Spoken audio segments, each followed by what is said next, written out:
ஹல்லேலூயா, ஹல்லேலூயா, ஹல்லேலூயா. கர்த்தருடைய பரிசுத்த நாமத்திற்கு மகிமையும் ஸ்தோத்திரம் உண்டாவதாக. ஆண்டவருடைய பிரதான கிருபையினாலே கடந்த வாரத்திலே ஒரு பரிசுத்த ஆராதனை செய்து நாம் கடந்து போனோம். இந்த ஒரு வார காலமாக தேவநாயகத்தோட அன்பின் கரம் நம்ம உண்டாயிருந்தபடினால், நம்ம குடும்பத்தின் பிள்ளைகள் மேலும் உண்டாயிருந்தபடினால் எல்லாவற்றையும் தேவநாயகத்தின் நலமாக நமக்கு ஆசீர்வதித்து கொடுத்து திரும்பவும் இந்த பரிசுத்த நாளிலே அவருடைய பாதத்திலே நாம் கடந்து வந்து அவருடைய பாதங்களை தழுவிக்கொள்ளவும் அவரை ஆராதிக்கவும் கூட நல்ல ஒரு கிருபையை கர்த்தர் நாளில் நமக்கு தந்திருக்கிறார். அவைகளுக்காக நான் ஆண்டவருக்கு ஸ்தோத்திரம் செலுத்துகிறேன். இந்த கடந்த வாரத்தின் நாட்களில், அதாவது இந்த கடந்து போன வாரத்திற்கு முந்தின வாரத்தின் சனிக்கிழமை ராக்காலங்களில் நான் செய்திக்காக தேவசமூகத்திலே நான் காத்திருந்தேன். அப்படி காத்திருந்து விட்டு நான் இத்தனைக்கு கடந்து போனது பொழுது அதிகாலை வேளையிலே எனக்கு ஒரு கர்த்தர் ஒரு வெளிப்படுத்தலை கொடுத்தார். அதற்காக ஆண்டவருக்கு நான் அதிகமாக நான் ஸ்தோத்திரம் செலுத்துகிறேன். அப்பொழுது நான் நினைத்து கொண்டேன், இன்றைக்கு இந்த வெளிப்படுத்தல் நமக்கு தரப்பட்டிருக்கிறது. இதோடு கூட கர்த்தர் தாமே நமக்கு செய்தியும் நமக்கு வைத்திருக்கிறார். ஆனபடினால் இந்த செய்தியை நாம் இன்றைக்கு பிரசங்கிக்க போகிறோம் என்று சொல்லி நான் எனக்குள்ளாக ஒரு சிந்தனை எனக்கு உண்டாயிற்று. அதற்காக என் ஆண்டவருக்கு நான் ஸ்தோத்திரம் செலுத்துகிறேன். ஆனாலும் அதிகாலை வேளையிலே நாம் திரும்பவும் தேவனுடைய சன்னிதானத்தில் வார்த்தைகளுக்காக நான் காத்திருந்த பொழுது அன்றைக்கு வேற ஒரு வார்த்தையை தேவனாய் கர்த்தர் அன்றைக்கு செய்தியாக என் தேவனாய் கர்த்தர் கொடுத்தார். அதற்காக நான் தேவனாய் கர்த்தருக்கு நான் ஸ்தோத்திரம் செலுத்துகிறேன். கடந்த ஞாயிற்றுக்கிழமையில யாக்கோபு பிந்தி தனித்திருந்தான் என்று சொல்லி இந்த வருடத்தின் முதல் பரிசுத்த ஆராதனையிலே தேவனாய் கர்த்தர் அப்படி ஒரு செய்தியை தேவனாய் கர்த்தர் கொடுத்தார். அதற்காக தேவனாய் கர்த்தருக்கு நான் ஸ்தோத்திரம் செலுத்துகிறேன். தொடர்ந்து இந்த வாரத்திலும் நான் அப்படியே தேவ சமூகத்திலே காத்திருந்த பொழுது முந்தைய சனிக்கிழமையிலே தேவனாய் கர்த்தர் கொடுத்தால் அந்த வெளிப்படுத்தலையும் அந்த வெளிப்படுத்தலோடு கூட தேவனாய் கர்த்தர் தாமே எனக்கு அந்த வார்த்தையை தொடர்ந்து உங்கள் மத்தியில் பகிர்ந்து கொள்வதற்கு ஏதுவாக வார்த்தையும் தந்து தேவனாய் கர்த்தர் பலப்படுத்தினார். அவைகளுக்காக நான் நன்றி செலுத்துகிறேன். அந்த வார்த்தை கடந்த வாரத்துக்கு நான் நின்று கொண்டிருந்த பொழுது அந்த வார்த்தை கடந்த வாரத்தில் பிரசங்கிக்கப்படாதபடிக்கு இந்த வாரத்துக்கென்று கர்த்தர் அதை வைத்திருக்கிறார். அவர் என்ன சொல்லுகிறாரோ அதை திருப்பி சொல்லுகிறதும், அவர் என்ன செய்கிறாரோ அதையே நாம் அவருக்கென்று செய்கிறதுமே ஊழியமாக இருக்கிறது என்று சொல்லி நானும் இன்னும் அதிகமாக கற்றுக்கொள்ளத்தக்கதாக என் வாழ்க்கையிலும் ஒவ்வொரு நாளும் என் தேவனாய் கர்த்தர் என்னோடு கூட இடைப்பட்டு வருகிற அன்பிற்காக என் தேவனாய் கர்த்தருக்கு நான் ஸ்தோத்திரம் செலுத்துகிறேன். நான் கண்ட அந்த வெளிப்படுத்தலில் ஒரு தேவனுடைய மனுஷர், ஒரு தேவனுடைய மனிதர் ஒரு இடத்துல வந்திருக்கிறார். அவர் வந்திருக்கிறார் என்று கேள்விப்பட்டு அநேக ஜனங்கள் அவரிடத்தில் போய் ஜெபிக்கிறதுக்காக வரிசை கட்டி நிற்கிறார்கள். அப்பொழுது ஒரு கணவனும் மனைவியும் கூட அவரிடத்தில் ஜெபிக்க வேண்டும் என்று ஆசைப்பட்டு அந்த கணவனானவர் தம்முடைய மனைவி அழைத்து கூப்பிட்டு, அங்கே அப்படியாக பெரிய பரிசுத்தவான் வந்திருக்கிறார், நாம் அவரிடத்தில் போய் ஜெபம் பண்ணி விட்டு வருவோம் என்று சொல்லி மனைவி அப்படியாக அழைத்து கொண்டு போய் அவர் அந்த வரிசையில நிற்கிறதாக நான் அந்த வெளிப்படுத்தலை கண்டேன். அப்படி அவர்கள் நிற்கிற பொழுது அந்த கணவன் மனைவி குடும்பமாக நிற்கிற பொழுது முன்னே கணவர் நிற்கிறார், கணவனுக்கு பின்னாக மனைவி நிற்கிறதை நான் காண்கிறேன். அப்பொழுது அந்த வரிசை பக்கத்திலே வந்து கொண்டிருக்கிறது. திடீரென்று அந்த கணவன் பையில கையை விட்டு பார்க்கிறார், சட்ட பையில கையை விட்டு பார்க்கிறார். அந்த பரிசுத்தவானிடத்தில் ஜெபித்து விட்டு காணிக்கை செலுத்த வேண்டுமே என்று சொல்லி பார்க்கிற பொழுது பையில ரூபாய் இல்லை. அவர் வைத்திருந்ததாக அவருக்கு ஒரு நினைவு இருக்கிறது. ஆனால் இப்பொழுது பையில ரூபாய் இல்லை.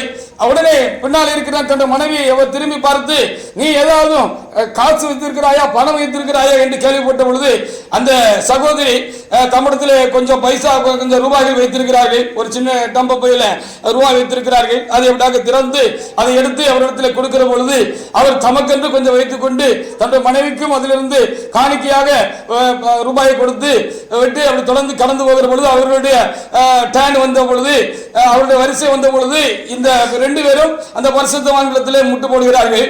இவர் பையிலிருந்து காசை எடுத்து முதலாவது மனதில் ஒரு குறிப்பிட்ட தொகை கொடுக்க வேண்டும் என்று நிர்ணயம் பண்ணி வைத்திருக்கிறார்.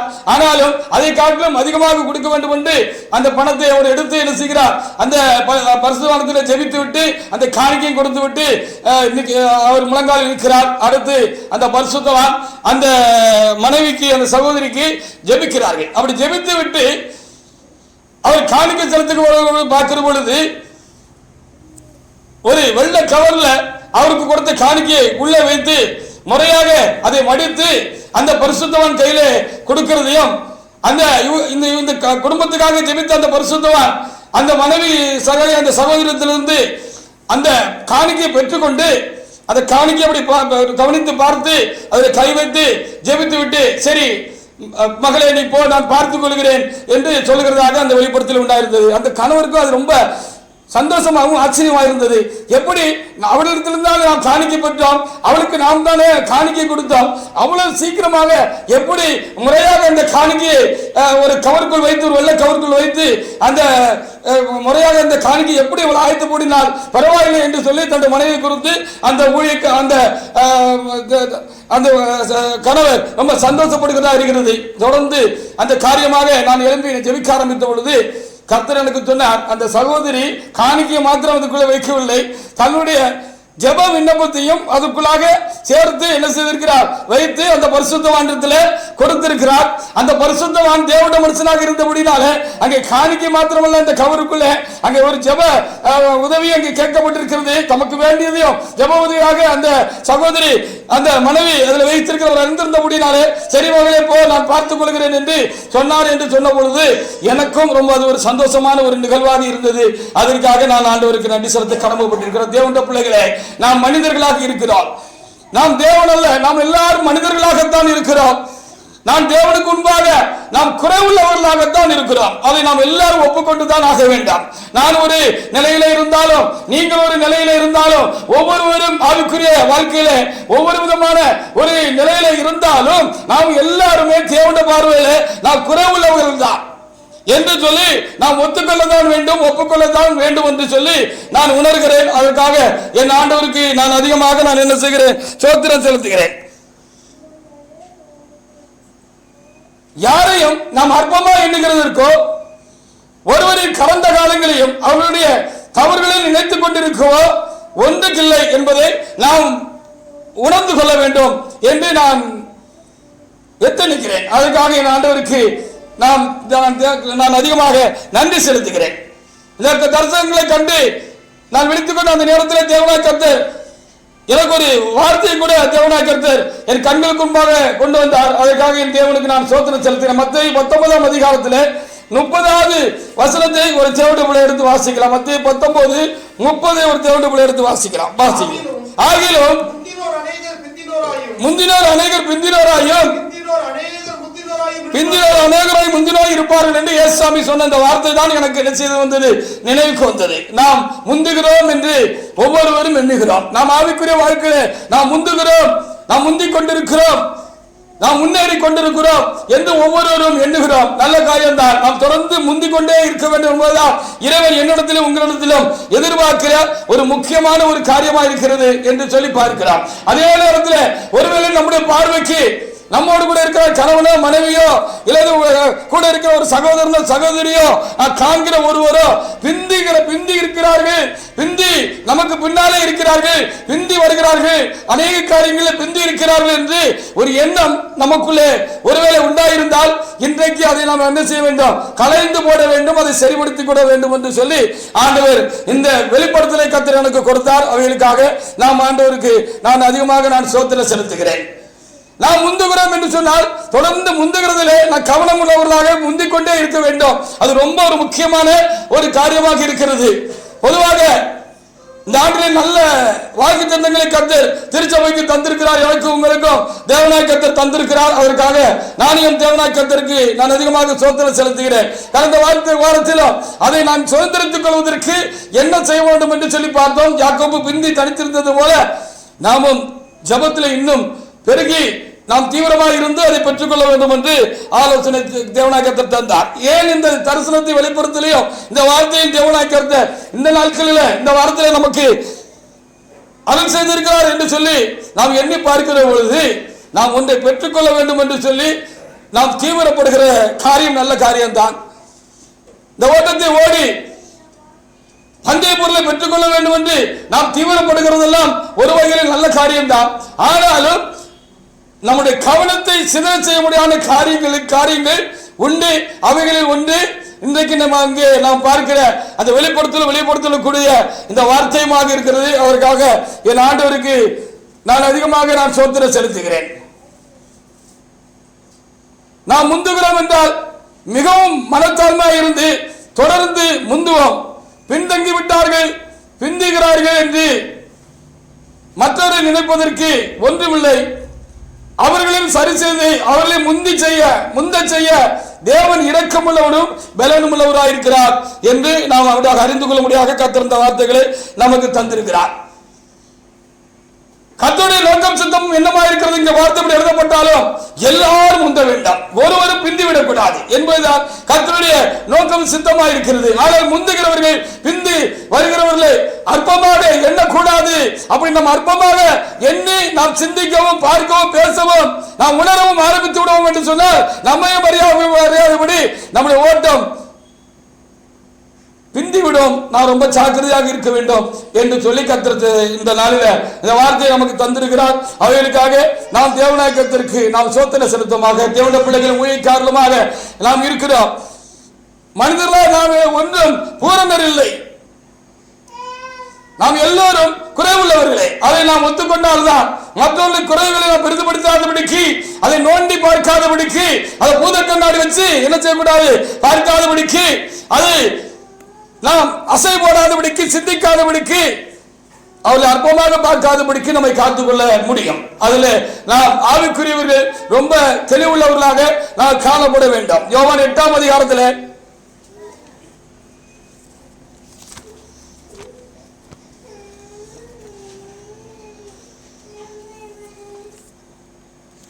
4-6 வாசித்து பாருங்க. நம்பர் சரியா இருக்கு. போதகரே, இந்த ஸ்திரீ விபச்சாரத்தில் கையுமையுமாய் பிடிக்கப்பட்டார். இப்படிப்பட்டவர்களை கல்லெறிந்து கொள்ள வேண்டும் என்று மோசே நியாயப்பிரமாணத்தில் நமக்கு கட்டளையிட்டிருக்கிறாரே, நீர் என்ன சொல்லுகிறீர் என்றார்கள். அவர் மேல் குற்றம் சுமத்துவதற்கான காரணம் உண்டாகும் பொருட்டு அவரை சோதிக்கும்படி இப்படி சொன்னார்கள்.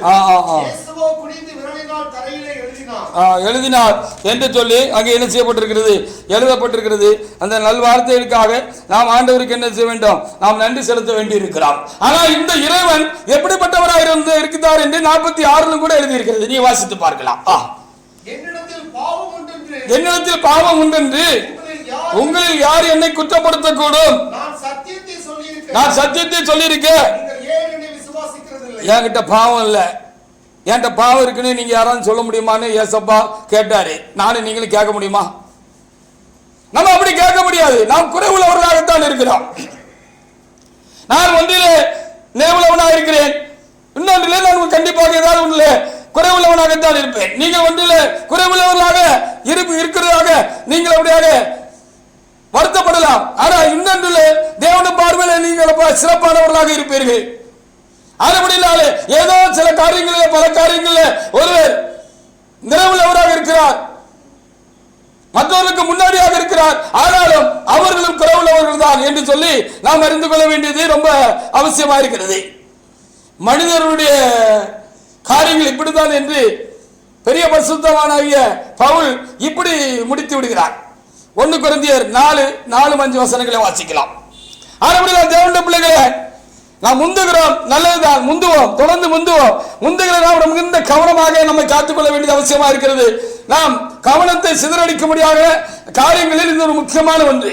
அடுத்தவருடைய காரியங்களை அற்பமாக எண்ணுகிறதும் பார்க்கிறதும் குற்றம் சொல்லுகிறதும் குற்றம் பார்க்கிறதும் ரொம்ப தவறான காரியம். அப்படியானால் முந்துகிற நாம் நம்முடைய கவனத்தை சிதற விடுகிறோம் என்று சொல்லி அர்த்தம். அப்படி கவனத்தை சிதற விடுவோம் என்று சொன்னால் இங்க சொல்லப்பட்ட வார்த்தையின்படி நம்ம அற்பமா நினைக்கிறவங்க ஒருவேளை நம்மளை முந்திடுவாங்க. ஆவிக்குரிய வாழ்க்கையில ரொம்ப கவனமாக நாம் இருந்து கொள்ள வேண்டியது அவசியமா இருக்கிறது. யாரும் பிந்துவது தேவனுக்கு சித்தமான காரியம் இல்ல. அவர் எல்லாரும் முந்த வேண்டும் என்று எதிர்பார்க்கிறார். வாசிக்கலாம். 1 கொரிந்தியர் 4ஆம் அதிகாரத்தில் 4-5 வசனங்களை ஒரு தேவனுடைய பிள்ளை எடுத்து வாசிக்கலாம். வாசிங்க. என்னிடத்தில் நான் யாதொரு குற்றத்தை காணவில்லை.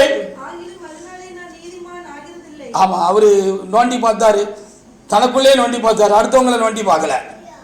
நான் ரொம்ப கவனமாக நாம் இருக்க வேண்டியது ரொம்ப அவசியமா இருக்கிறது ஆவிக்குரிய வாழ்க்கையிலே. எனக்கும் சேர்த்துதான், எல்லாருக்கும் தான் அந்த வார்த்தை. அவர் தன்னைதான் நோண்டி பார்த்தாரு. நமக்கு தனக்குள்ள ஏதாவது சரி பண்ண வேண்டிய காரியங்கள் இருக்கா, தேவனுக்கு முன்பாக குற்றமானவர்கள் இருக்கா, வசனத்துக்கு மாறானவர்கள் நம்முடைய வாழ்க்கையில இருக்கிறதா,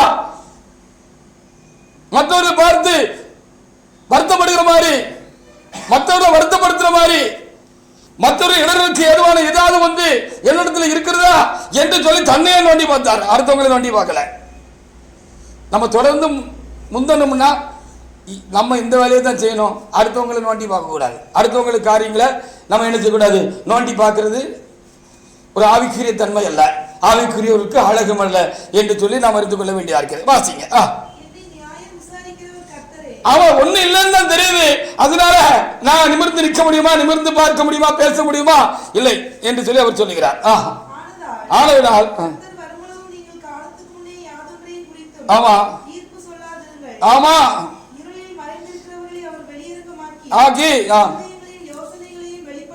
வெளிப்படுத்துவார் ஆமா என்று சொல்லி அங்கே தெளிவாக எழுதப்பட்டிருக்கிறது. அவைகளுக்காக நாம் ஆண்டவருக்கு நாம் ஸ்தோத்திரம் செலுத்துமாக. ஆனபடி நான் தேவனுடைய பிள்ளைகளை, மனிதர்களாக நாம் குறைவுள்ளவர்கள் தான். நாம் நிறைவுள்ளவர்களாக மாற வேண்டும் என்று நாம் பிரயாசப்படுகிறோம், ஜெபிக்கிறோம், விரும்புகிறோம். நம்மை நிறைவாக்குவது அவருடைய கிருபை தான். அவருடைய கிருபையினால்தான் நாம் நிறைவடைய வேண்டியது இருக்கிறது. நாம் இன்னும் நிறைவடையவில்லை. அதுதான் உண்மையான ஒரு காரியமா இருக்கிறது. அதற்காக ஆண்டவருக்கு நாம் ஸ்தோத்திரம் செலுத்துவோமாக. நான் ஒன்றில் நிறைவுள்ளவராக இருந்தாலும் மற்றொன்றிலே ஒருவேளை நானும் நீங்களோ குறைவுள்ளவர்களாக நாம் கண்டிப்பாக இருக்கிறோம். அதுதான் உண்மை. அப்படி இருக்க மற்றொன்று குறைகளை நாம் ஏன் உற்று கவனிக்க வேண்டும்? அது நமக்குரியதல்ல என்று சொல்லி ஆவியானவர் நமக்கு வெளிப்படையாக சொல்கிற அந்த கிருபைக்காக நான் என் தேவனுக்கு நான் அதிகமாக நான் ஸ்தோத்திரம் செலுத்துகிறேன். 1 யோவான் 1ஆம் அதிகாரம் 8 முதல் சில வசனங்களை ஒரு தேவனுடைய பிள்ளை எடுத்து வாசிக்கலாம். நமக்கு பாவம் இல்லை என்று சொல்லுவோமானால் நம்மை நாமே வஞ்சிக்கிறவரா இருப்போம். சத்தியம் நமக்குள் இராது. நம்முடைய பாவங்களை அறிக்கையிட்டால் மன்னித்து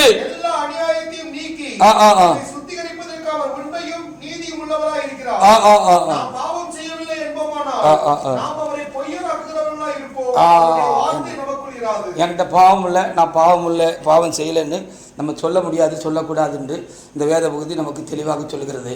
நம்முடைய மனசாட்சிக்கும் தெரியும் நம்ம குறைவுள்ளவர் தான். ஆனால் அப்படினாலே தேவனுடைய பிள்ளைகளே, அந்த வெளிப்படுத்தலை பார்க்கிற பொழுது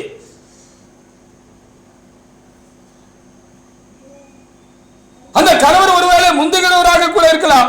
அந்த சகோதரி அவருடைய பார்வைக்கு கொஞ்சம் தமக்கு பின்னாலே ஆவிக்குரிய வாழ்க்கையிலே இருக்கிறதா கூட அவர் ஒருவேளை அறிந்திருக்கலாம் என்று நான் எண்ணுகிறேன். ஆனாலும் அவர் ஒரு காரியத்திலே பல காரியத்திலே முந்தி போனாலும் சில காரியத்திலே அந்த மகளும் முந்துகிறவராக இருக்கிறார். அவரிடத்திலும் சில சிறப்பான காரியங்கள், தேவனாய் கர்த்தர் பார்த்து சந்தோஷப்படக்கூடிய காரியங்கள், மெச்சிக்கொள்கிற காரியங்கள் அவர்களிடத்தில் இருக்கிறது என்பதுதான் காரியம். அதைத்தான் நாம் புரிந்து கொள்ள வேண்டும். அல்லேலூயா. நான் பல காரியங்களில் நான் முந்துகிறேன், நல்லதுதான்.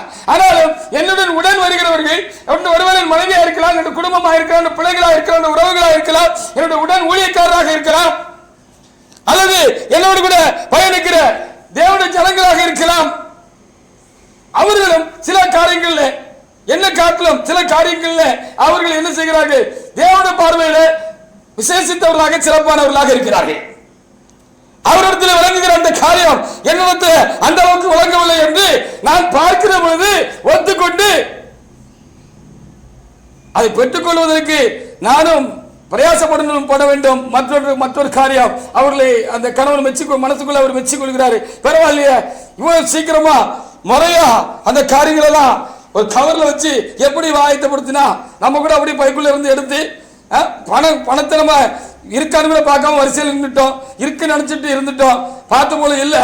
ஆனா அந்த சகோதரி என்ன செஞ்சிருக்காங்க? அந்த பணத்தை ஆயத்தமா கையில கொஞ்சம் பணத்தை ரெடியா கொண்டு வந்திருக்கிறாங்க. கொண்டு வந்தது மாத்திரமல்ல, நமக்கும் கொடுத்துட்டு அவங்களுக்கும் நம்ம தான் கொடுத்தோம், அவங்ககிட்ட வாங்கி நம்மளுக்கு கொடுத்தோம். நம்ம அப்படியே அறக்க பறக்க எடுத்து என்ன செஞ்சோம்? அந்த பரிசுத்தவான்கிட்ட கொடுக்கணும்னு எடுத்தோட அதிகமா தான் கொடுத்தோம். நம்ம கிட்ட அப்படி ஒரு பக்தியினுடைய உணர்வு மிகுதிதான்.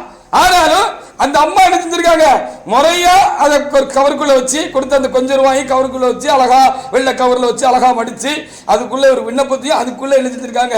எப்போ தான் வச்சாங்களோ எப்படிதான் வச்சாங்களோ தெரியல, உள்ள வச்சு அந்த பரிசுத்தவானத்துல கொடுத்திருக்காங்க. அது ரசிக்க வேண்டிய ஒரு காரியம் அல்லவா? நம்மை காட்டில் ஒரு கூடுதலான ஒரு காரியம் அந்த பெண்மணி இடத்துல இருந்திருக்கிறது என்று அந்த கணவர் உள்ளத்துக்குள்ளே மெச்சுக்கொண்டார் அல்லவா அந்த தரிசனத்தில். அதே போல நாமும் மெச்சுக்கொள்ள வேண்டும் அல்லவா. நம்மளுக்கு சுற்றி இருக்கிறவங்க, நம்ம கூட இருக்கிறவங்கள குறையான கண்ணோட்டத்தோடையே நம்ம பார்த்துட்டு இருக்க கூடாது. அவங்க தெரியல, இவங்க தெரியல, நீ தெரியல, நான் தெரியலன்னு அந்த குறைவான கண்ணோட்டத்தோடையே யாரையும் நாம் என்ன செய்யக்கூடாது, பார்க்க கூடாது. அப்படி பார்த்து கொண்டு இருப்போமானால் ஒருவேளை முந்துகிற நாம் பிந்துகிறதற்கு ஏதுவாகிவிடும் என்பதுதான் இன்றைக்கு முக்கியமான செய்தி என்று சொல்லி ஆண்டவர் நமக்கு கொடுக்கிற ஒரு முக்கியமான ஒரு காரியமாக இருக்கிறது. அதற்காக நாம் ஆண்டவருக்கு அதிகமாக நாம் என்ன செய்ய வேண்டும், ஸ்தோத்திரம் செலுத்த வேண்டியது அவசியமாக இருக்கிறது. மற்றவர்களை கடந்த காலங்களை நாம் நினைவில் வைத்துக் கொள்ளவே கூடாது. கடந்த காலங்களுடைய குறைபாடுகளை அவர் வாழ்க்கையிலே, ஆவிக்கிற வாழ்க்கையிலோ அல்ல குடும்பங்களிலோ, ஏதோ நம்முடைய பழக்கங்களிலோ நட்புகளிலோ அவருடைய வாழ்க்கையிலே உண்டான குறைபாடுகளை நாம் என்ன செய்யக்கூடாது, ஒருபோதும் நாம் நினைவிலே வைத்துக் கொள்ளவே கூடாது என்று பரிசுத்த ஆவியானவர் சொல்லுகிறதற்காக என் ஆண்டவருக்கு நான் நன்றி செலுத்துகிறேன். தேவன் கடந்த காலத்தில் என்கிட்ட இருந்த குறையோ உங்ககிட்ட இருந்த குறையோ ஒருபோதும் அவர் என்ன செய்ய மாட்டார், மனசில் வச்சுக்கிறது இல்லை, அதை நினைச்சு பார்க்கறது இல்லை, அதை சொல்லி காட்டுறதும் கிடையாது, சொல்லி காட்டவே மாட்டார். ஹல்லேலூயா. மனிதர்கள் நாம் தான் இதில் கொஞ்சம் தப்பு பண்ணிடுறோம். சில வேளைகளில் பல வேளைகளில் நம்ம தப்பு பண்ணிடுறோம். தேவன் அப்படி செய்கிறதே கிடையாது. மற்றவர்களுடைய கடந்த காலங்களை அவர் நினைவில் வைத்துக் கொள்கிறதே கிடையாது. நாமும் தேவனை போல நம்ம நினைவிலே வச்சுக்க கூடாது. ஒருமுறை பாவரிக்க உபதேசத்தை குறித்து தலைமையா அவர்கள் அந்த பாவ மன்னிப்பு உபதேசத்தை குறித்து எங்கே ஒரு இடத்துல பேசுகிற பொழுதா அல்லது ஊழியர் மாநாட்டிலா அந்த பாவ மன்னிப்பு அதிகாரத்தை பகிர்ந்தளிக்கிற வேலையிலா அப்படின்னு சொல்லி எனக்கு நினைவில்லை. ஆனால் அவர் சொன்ன ஒரு வார்த்தை மாத்திரம் எனக்கு நினைவு இருக்கிறது. மனிதர்களாய் நாம் பாவரிக்க கேட்கிறோம், தேவனுடைய மனிதர்களாய் நாம் பாவரிக்க கேட்கிறோம். நாம் கேட்கிறதில்லை, தேவன் கேட்கிறார் என்பதுதான் உண்மையான காரியமாக இருக்கிறது. நம் மூலமாக தேவன் அதை கேட்கிறார். நாம் அவருடைய பாவங்களை என்ன செய்கிறோம், தேவன் நாமத்தினால் மன்னிக்கிறோம். நாம் அல்ல, தேவனே மன்னிக்கிறார். அப்படி மன்னிக்க முடியாத அதிகாரத்தை தேவனாய கர்த்தர் எனக்கு உங்களுக்கும் கூட கொடுத்திருக்கிறார். அந்த பாவங்களை நாம் கேட்டு மன்னிக்கிற பொழுது அந்த பாவம் அந்த மனிதனை விட்டு எடுபட்டு அது மேலே போய்விடுகிறது, நாமும் மறந்து விடுகிறோம் என்று சொன்னார்கள். ஹல்லேலூயா. இதான் பாவரிக்கையினுடைய ஒரு சிறப்பு காரியமாக இருக்கிறது. அந்த மனிதனுடைய பாவம் கேட்கப்பட்ட மாத்திரத்திலே ஆவன் என்று சொல்லி மன்னிக்கிறேன் என்று சொன்ன மாத்திரத்தில் அந்த தேவனுடைய மனுஷன் மன்னித்த மாத்திரத்தில் அந்த அதிகாரம் பெற்ற தேவனுடைய ஊழியக்காரர் மன்னித்த மாத்திரத்தில் அது எங்கே போய் அது மேலே போய்விடுகிறதாம். அவர்களுக்கும் அது மறந்து விடுகிறது என்று சொன்னார்கள். ஹல்லேலூயா. இது ஒரு சிறப்பான ஒரு மனோ நிலையாகும் தேவனால் உண்டாகிற ஒரு காரியமாக இருக்கிறது. தேவன் அப்படிப்பட்டவராக தான் இருந்தார் என்று நமக்கு வேதம் சொல்லுகிறது. யோவான் 5:14 பாருங்க. அங்க ஒரு ஆளு 38 வருஷமா ஒரு பெரிய ஒரு பாதிப்பு வியாதி கண்டு கொலை எப்போ கலங்குன்னு காத்திருந்தாரு. ஆனாலும் அவருக்கு எந்திரிச்சு போற அளவுக்கு கூடாத அளவுக்கு அவர் சரீரத்தில் ஒரு பலவீனம் உண்டாயிருந்திருக்கு. அப்போ ஆண்டவர் நீ சொஸ்தமாக விரும்புகிறாயா என்று கேட்ட பொழுது ஆமாண்டவரே என்று சொல்லி காரியங்கள் எல்லாம் அவர்கிட்ட அங்கலாய்த்தாரு. கர்த்தர் அவருக்கு சுகம் கொடுத்து அனுப்பிட்டார். திரும்ப அவரை பார்த்தாருன்னு சொல்லும்போது ஒரே வார்த்தையில் அவர் சொல்லிட்டு போயிட்டார், இந்த பாரு நீ என்னென்ன பாவெல்லாம் செஞ்ச, அதனால தான் உனக்கு அப்படி வந்துச்சு இப்படி வந்துச்சு, நீ இப்படிப்பட்ட தப்பெல்லாம் பண்ண, நீ இந்த நேரத்தில் என்ன செஞ்ச, அது செஞ்ச, இது செஞ்ச, இதெல்லாம் நீ செஞ்ச, அதனால தான் நீ கடந்த காலத்தில் உனக்கு இப்படி ஒரு பெரிய வியாதி வந்துச்சு, இப்படி ஒரு பாதிப்பு வந்துச்சு, இப்படி பலவீனம் வந்துச்சு, இப்படி ஒரு நஷ்டம் வந்துச்சு, இப்படி கஷ்டம் வந்துச்சு, அதனால் நல்லா பார்த்துக்கோ, நான் உன்னை இப்போ திரும்ப உன்னை பார்த்து சொல்லுறேன், ஒழுங்காயிரு அப்படின்னு இப்படிலாம் அதெல்லாம் சொல்லிலாம் ஒன்றும் காட்டல, சிம்பிளாக அவர் சொல்லிட்டு போயிட்டார். பாருங்க யோவான் 5:14. இயேசு தேவாலயத்திலே கண்டு ஆமா சிம்பிளா சொல்லிட்டு போயிட்டாரு. ஹல்லேலூயா. அவன் அது மாதிரி பாருங்க 8:11 பாருங்க, இந்த கல்லூரின்னு சொன்னாங்க, கொல்லணும்னு சொன்னாங்க, அவங்க எல்லாம் மனச்சாட்சியில குத்தப்பட்டு ஓடி போயிட்டாங்க. இவர் தேவன் பாவம் இல்லாதவர் என்று சொல்லி தான் பார்த்தோம். அதை திரும்ப விவரிச்சுக்கிட்டு இருக்கல அந்த பொம்பளை கிட்ட. இது ஒரு நல்ல ஒரு தெய்வீக காரியம். அதை விவரிச்சுக்கிட்டு இருக்கலாம் அந்த அம்மா கிட்ட. வாசிங்க 8:11. இல்லை ஆண்டவரே என்றார். ஒருத்தர் உன்னை நியாயந்திருக்கலையான்னு கேட்டாரு. இல்லை ஆண்டவரே, எல்லாரும் போயிட்டாங்க ஆண்டவரேன்னு சொன்னாரு. வா, அவர் என்ன சொன்னாரு? உன்னைக்கு ஆக்குனைக்குள்ளான் தீர்க்கிறது இல்லை, உன்னை குற்றமா நான் சொல்லலாமா? சரி, சிம்பிளா சொல்லிட்டு அனுப்பிட்டாரு என்று சொல்லி நான் பார்க்கிறேன். இந்த மனோபாவம் குணமும் ஆவிக்குரியவர்களுக்கு கண்டிப்பாக வேண்டும். விசேஷமாக ஊழியக்காரர்களுக்கு கண்டிப்பாக வேண்டும். அல்லேலூயா. இல்லைன்னா ஊழியம் செய்ய முடியாது, ஜனங்களை நடத்த முடியாது. அவர்களை காட்டிலும் ஏதோ கொஞ்சம் தேறி இருக்கிறோம், தேர்ச்சி அடைந்திருக்கிறோம் என்று கர்த்தர் எண்ணிதான் என்னையோ ஒரு ஊழியக்காரரையோ இந்த இடத்துல கொண்டு வந்து வைத்திருக்கிறார்.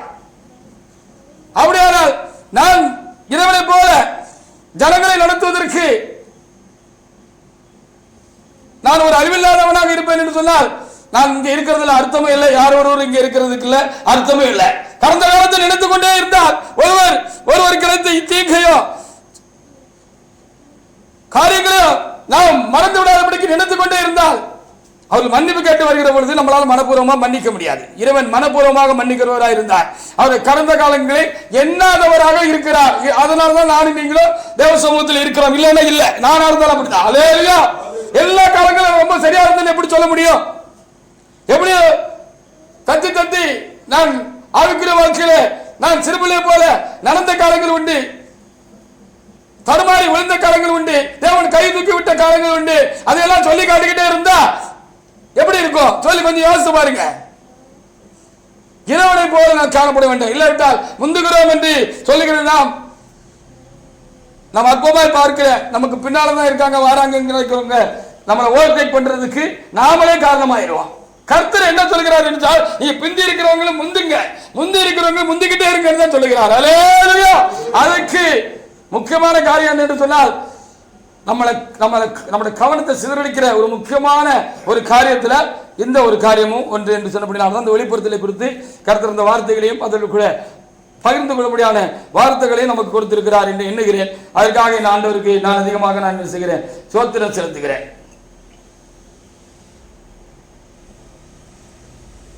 அவர் ஒருபோதும் பழைய காரியங்களை நினைக்கிறதும் இல்லை, சொல்லி காட்டுகிறதும் இல்லை, பேசுகிறதும் இல்லை. ஆனா நம்ம இதை நல்லா செய்யறோம் இல்லையா? அப்பப்பா ரோமர் 4:6 முதல் 8 வரைக்குள்ள வசனங்களை வாசிக்கலாம். அவர் அப்படி தோண்டி புதைச்சிருவார். அன்பு சகல பாவங்களை மூடும்னு எழுதப்பட்டிருக்கிறது வேத புத்தகத்தில். அவர் என்ன செஞ்சிருவாரு? கடந்த காலத்தில் நாம் செய்த அவருக்கு சித்தமில்லாத பிரியமில்லாத தவறுகள், தீமைகள், பாவங்கள் எல்லாவற்றையும் என்ன செஞ்சிருந்தாரு? அவர் தோண்டி புதைச்சிருந்தாரு. அது நினைக்கிறதே இல்லை. அப்புறம் அத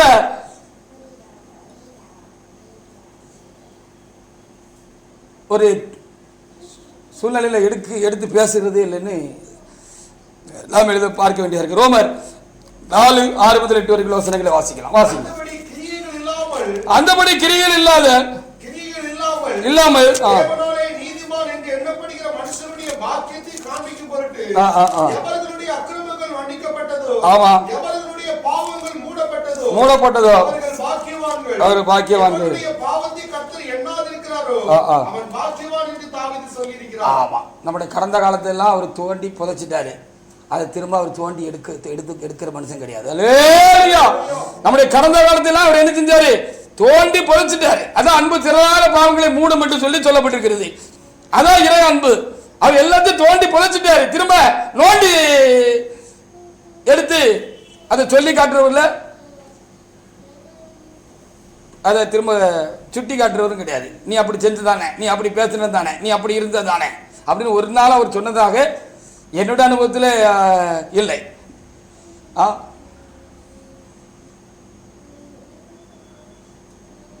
ஒருவேளை நான் விழாமல் இருந்தாலும் சில வேளையில் நான் தடுமாறி இருக்க முடியும் தானே. அது என்னுடைய தேவனுடைய கிருபை தானே. ஒருவேளை இதுவரைக்கும் என்னுடைய ஆவிக்குரிய ஜீவியத்தில் முதல் அடிகளை எடுத்து வைத்து நான் இப்பொழுது கர்த்தருக்குள் இடதுபுறம் வலதுபுறம் சாயாதபடிக்கு நான் ஓடுகிறேன். நான் விழாவில்லை என்று வேண்டால் வைத்துக் கொள்வான். அதுவும் தேவனுடைய கிருபை தான். அதை நான் ஒத்துக்கொள்ள எப்பொழுது மறுக்கிறேனோ அப்பொழுது அந்த கிருபை என்கிற அந்த அஸ்திபாரம் என்னை விட்டு அகன்று போய்விடும், நான் விழுந்து விடுவேன். அதுதான் உண்மை. ஹல்லேலூயா. நான் நிக்கிறேன் விழுந்துட்டான் சொல்றதுக்கு என்ன இருக்கு? ஒண்ணுமே கிடையாது. ஹல்லேலூயா. விழுந்தவர்கள் எழுந்திருக்கிறது இல்லையா என்று சொல்லி வேதம் சொல்கிறது. அவர்கள் எழுந்து என்னை காட்டிலும் அவர்கள் முன்னுக்கு போய்விட முடியும். இது தேவனுடைய செயலாக இருக்கிறது.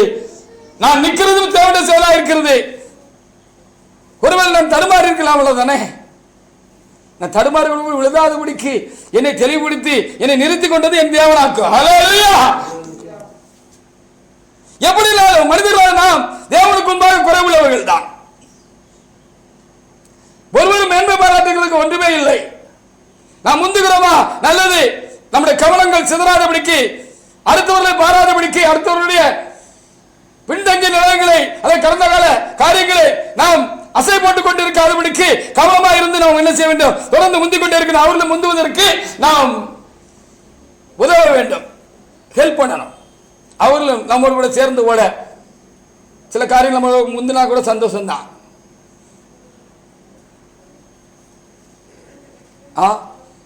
என்ன விசுவாசிக்கிறவன் நான் செய்கிற கிரிகளும் தானும் செய்வான், என்னை காட்ட பெரிய காரியங்களை செய்வான் அந்த ஆண்டவர் சொல்லிட்டு போயிட்டு எவ்வளவு பெருந்தன்மையான தேவன் நமக்கு கிடைச்சிருக்கிறாரு.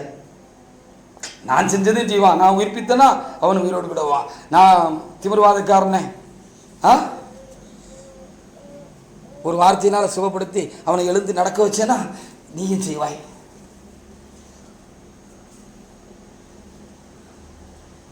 குருடர்கள் பார்வையடையும்படியாக நீயும் செய்வாய். ஊமையர் பேசும்படியாக செய்வாய். செவிடர் கேட்கும்படியாக செய்வாய். குஷ்டரோகிகளை குணப்படுத்துவாய். என்ன மாதிரி நீ அற்புத அடையாளங்கள்லாம் செய்வாய். அது மட்டும் இல்ல, என்ன காட்ட பெரிய காரியங்களை செய்வார்னு ஆண்டவர் சொல்லிட்டு விட்டார். ஹல்லேலூயா. அவர் சிலுவையில பாவத்தையும் சாபத்தையும் சாத்தானையும் வெற்றி சிறந்தார். அவனை கால்களுக்கு நசுக்க முடியாத ஒரு பெரிய பணியை தம்முடைய பிள்ளைகளுக்காக அவர் விட்டு வைத்துட்டு போயிருக்கிறார். ஹல்லேலூயா. அது எப்படி நீ செய்வ? அது நான் தான் செய்வேன்னு அவர் மல்லுக்கு நிக்கிற பாத்தி போடல. நம்ம முன்னேறி போகிற பொழுது, நான் முன்னேறி போனாலும் நீங்க முன்னேறி போனாலும் ஆவிக்குரிய வாழ்க்கையில நானும் நீங்களும் போட்டி போட்டுக்கிட்டு நம்ம முன்னேறுகிற பொழுது நம்ம எல்லாரையும் பார்த்து நம்முடைய தகப்பனார் தேவன் என்ன செய்வாரா? ரொம்ப சந்தோஷப்படுவார்.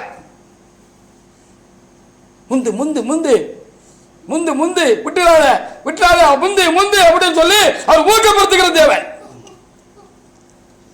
உன்னை பத்தி எனக்கு தெரியாதா அப்படின்னு சொல்லுகிற தேவனே கிடையாது. ஹல்லேலூயா. நம்மை ஊக்குவிக்கிற தேவன், ஆவிக்குரிய வாழ்க்கையில நம்மை ஊக்குவிக்கிற தேவன், ஊழிய பாதையில நம்மை ஊக்குவிக்கிற தேவன் தான் நமக்கு கிடைத்திருக்கிறார். நாம மற்றவர்களை ஊக்குவிக்கிறவர்களா இருக்க வேண்டாம். அவருடைய பழைய காரியங்களை நம்ம பேசவோ சிந்திக்கவோ சொல்லி காட்டவோ ஒரு நாளும் செய்யக்கூடாது. அப்படி செய்திருந்தால், நான் செய்திருந்தால் அது தவறுதான். ஒத்துக்கொள்கிறவர்கள் தான் மேல்நிலை அடைவார்கள். திரும்ப அந்த தப்பை செய்ய மாட்டாங்க. அதான் மெய் மனஸ்தாபம் என்று நாம் என்ன வேண்டியதாக இருக்கிறது. அதற்காக ஆண்டவருக்கு நாம் என்ன செய்யணும்? அதிகமாக நாம் நன்றி செலுத்த வேண்டியவர்களாக இருக்கிறோம். கண்டிப்பாக நம்மிடத்தில் இல்லாத ஒன்று மற்றவரிடத்தில் இருக்கிறது என்பதுதான் சிறப்பு. அதான் உண்மை. 2 பேதுரு 3ஆம் அதிகாரத்தில் 15-16 வசனங்களை வாசி பாருங்க. பேதுருவிடத்தில் அந்த நல்ல குணம் உண்டாயிருந்தது. பவுலிடத்தில் ஒரு விசேஷித்தமான காரியம் இருந்துச்சு. பிந்தி வந்தவர் தான், முந்திட்டாரு, முந்துறாரு. அவர் புஜாதிகள் மத்தியில் கர்த்தருடைய ரட்சிப்பின் காரியங்களை சொல்றது மாத்திரமல்ல, அதை விவரித்து காட்டுறது மாத்திரமல்ல, அநேகரை கர்த்தருக்கு உட்படுத்துகிற காரியத்தில் ரொம்ப ஒரு கிருபை பெற்ற ஒரு மனிதனாக இருந்தார். இவர் முந்தினவர், அவர் பிந்தினவர். இவர் இந்த காரியத்தில் அவர் முந்துறாருன்னு இவருக்கு தெரிஞ்சிச்சு. ஆமாம், இவன் பெரிய ஆளு, இவனை பத்தி தெரியாதா? இருக்கட்டும், நல்லதான் செய்யறான், இருக்கட்டும். ஒரு காலத்தில் இப்படி இருந்த ஆளு தானே இவன். தேவண்ட பிள்ளைகள்லாம் துன்பப்படுத்தினவன் தானே. எல்லாரையும் செயலில் கொண்டு தள்ளி சபையை பாழாக்கினவன் தானே இவன். கர்த்தருக்கு ஏத்து நின்னவன் தானே இவன். அப்படின்னு நொட்டு சொல்லலை, கடந்த காலத்தை பற்றி பேசலை. இதான் தெய்வீகம் என்று சொல்லி நாம் எண்ண வேண்டியதாக இருக்கிறது. அதற்காக ஆண்டவருக்கு நாம் சோத்திரம் செலுத்தோமா? பாருங்க, எவ்வளவு பரந்த மனப்பான்மை உள்ளவராக அவர் இருந்தார் என்று சொல்லி நான் பார்க்க வேண்டியதாக இருக்குது. வாசிக்கலாம். மேலும் நம்முடைய கர்த்தரின் நீடிய பொறுமையை இரட்சிப்பு என்று எண்ணுங்கள். பிரியமான சகோதரனாகிய பவுலும் அருளப்பட்ட ஞானத்தினாலே இப்படியே உங்களுக்கு எழுதியிருக்கிறார். அருளப்பட்ட ஞானத்தினாலே இப்படியே உங்களுக்கு எழுதியிருக்கிறார். எல்லா நிருபங்களிலும் இவைகளை குறித்து பேசியிருக்கிறார். அவன் சொன்னவைகளில் சில காரியங்கள் அறிகிறதுக்கு அரிதா இருக்கிறது. எனக்கு அதை புரிஞ்சு கொள்றது கிரகிக்கிறதுக்கு ரொம்ப கஷ்டமா இருக்கு. அவ்வளவு ஒரு ஆழமான ஒரு காரியத்தை பவுல் சொல்றான் அப்படின்னு பிந்தி வந்தவரை பார்த்து முந்தி போகிற பொழுது அவர் சந்தோஷப்பட்டார் அப்படின்னு சொல்லப்படுது. இந்த காலத்தில் அவர் முந்தி இருந்தார் பார்த்தீங்களா, அவர் சிறப்புள்ளவராக இருந்தார். அல்லேலூயா. பிந்தி வந்தாலும் அவரிடத்துல ஒரு விசேஷித்த காரியங்கள் ஒரு சிறப்பு அவரிடத்துல இருந்தது. பின்னால் இருக்காங்க சொல்றோம்ல, அவங்க கிட்ட ஏதோ ஒரு நல்ல காரியம் இருக்கு, சிறப்பு இருக்கு. அதுதான் அந்த வெளிப்படுத்தலுடைய முக்கியமான சாராம்சமாக இருக்கிறது. நான் விளங்கிக் கொண்டு நீங்கள் விளங்கிக் கொள்ளுங்கள். அல்லேலூயா. பின்னால்தான் வராங்க அந்த சகோதரி. இவர் தான் முந்தி சொல்றாரு, அங்க நம்ம ஒரு பரிசுத்தான் வந்திருக்காரு, தேவன மனுஷன் வந்திருக்காரு, வா எல்லாரும் ஜெபிக்கிறதுக்கு போறாங்க, வருஷம் கட்டி நிக்காங்க, நாமும் ஜெபம் பண்ணுவோம் வா அப்படின்னு கூப்பிட்டது அவர் தான், முந்தி கூப்பிட்டது அவர் தான். அந்த அம்மா சரின்னு சொல்லி பூம்பு மாறி தலையாட்டிட்டு அவருக்கு பின்னால வந்தது அவங்க தான். ஆனா அந்த முந்தினவர் இடத்துல இல்லாத ஒரு சிறப்பு அங்கே வெளிப்பட்டது தேவனுடைய சன்னிதானத்திலே. அதுக்காக அந்த அம்மாவும் இவரை குறைவா பார்க்கறது கொண்டு இல்லை, ரொம்ப கவனமா இருக்கணும் இதுல. ஆமா, மற்றவர்களுக்கு குறைய பார்க்கறதும் குறையை சொல்லுகிறதும் பேசுகிறதும் ஒரு ஆவிக்குரிய புருஷருடைய சிறுவருடைய காரியமில்லை என்பதை நாம் அதிகமாக இந்த காலங்களில் இன்னும் அதிகமாக உணர்ந்து கொள்ள வேண்டியுள்ளோம். அதை நடைமுறையில் ரொம்ப காத்துக்கொள்ள வேண்டியுள்ளமாக இருக்கிறோம். அதற்காக இந்த வெளிப்படுத்தலாம் இந்த வார்த்தைகளை நமக்கு அருளப்படுகிறது என்று எண்ணுகிறேன். அவைகளுக்காக என் தேவநாயகத்திற்கு நான் அதிகமாக நன்றி செலுத்துகிறேன். சரியில்லை, குறைவாக இருக்கிறார்கள், இருந்தார்கள் என்று நான் நினைவிக்கிறவர்கள், ஒருவேளை நாம் எதில் அவங்க சரியில்லாமல் இருந்தாங்க இருக்கிறாங்கன்னு நம்ம நினச்சிக்கிட்டு இருக்கோமோ அவைகளில் அவங்க சரியா இருப்பாங்க, நமக்கு தெரியாமல் இருக்கும். அப்போ நம்ம சிக்கிக்கிடுவோம் ஆண்டவருடைய கரத்தில். ரொம்ப கவனமாக இருந்துக்கோங்க. ஒரு தேவனுடைய பிள்ளை இடத்திலேயோ, ஒரு கணவனிடத்திலோ, மனைவி இடத்திலேயோ, இல்ல குடும்பத்திலே ஒரு சகோதரி இடத்திலேயோ, பெற்ற பிள்ளைகள் இடத்திலேயோ ஒரு சில காரியங்கள் சரியில்லாமல் இருந்திருக்கும். நாம் பார்த்திருப்போம், அதனால் அவர்கள் சரியில்லை என்று நாம் தீர்த்திருப்போம், வருத்தப்பட்டிருந்திருப்போம். இப்பவும் அப்படிதான் இருக்காங்க நீங்க நினைச்சிட்டு இருப்பீங்க. ஆனா அவங்க சரியா இருப்பாங்க, உங்களுக்கு தெரியாம போயிருக்கோம். நீங்க அதே கண்ணத்தோட அதான் கடந்த காலத்தை பார்க்கவே கூடாது. கடந்த காலத்தில் நல்லது ஏதாவது இருந்தால் கடைசி மூச்சு இருக்கிற வரைக்கும், உயிர் இருக்கிற வரைக்கும் அதை நீங்கள் நினைவில் கொண்டீங்கன்னா ரொம்ப சோத்திரம். நல்லதல்லாதவைகளை மறக்க வேண்டியவைகளை அன்றைக்கே மறந்து விடுங்க. நன்றல்லாதவர்களை இன்றே மறப்பது நன்று என்று ஒரு குரல் இருக்கிறது. அதை அன்னைக்கே மறந்துடுங்க. அதை சுமந்துக்கிட்டு அலையாதீங்க, அதை சொல்லி காட்டாதீங்க. நீங்க ஆண்டவருடைய கருத்துல சிக்கிடுவீங்க, நீங்க தப்பாயிருவீங்க. இப்பொழுது அவர்கள் முந்துகிறார்கள், நீங்கள் பிந்தி விட்டீர்கள் என்று சொல்லி அர்த்தம். முந்திருக்கிறோம் என்பது நல்ல காரியம், முந்திக்கிட்டே இருப்போம். அதற்கு இந்த மாதிரி காரியங்களை இல்லை நம்ம ரொம்ப தெளிவாக கவனமாக விளக்கி நம்மளை காத்துக் கொடுக்கிறது ரொம்ப நல்ல காரியமா இருக்கும். லூக்கா 19:5 முதல் 7 உள்ள வசனங்களை வாசிங்க.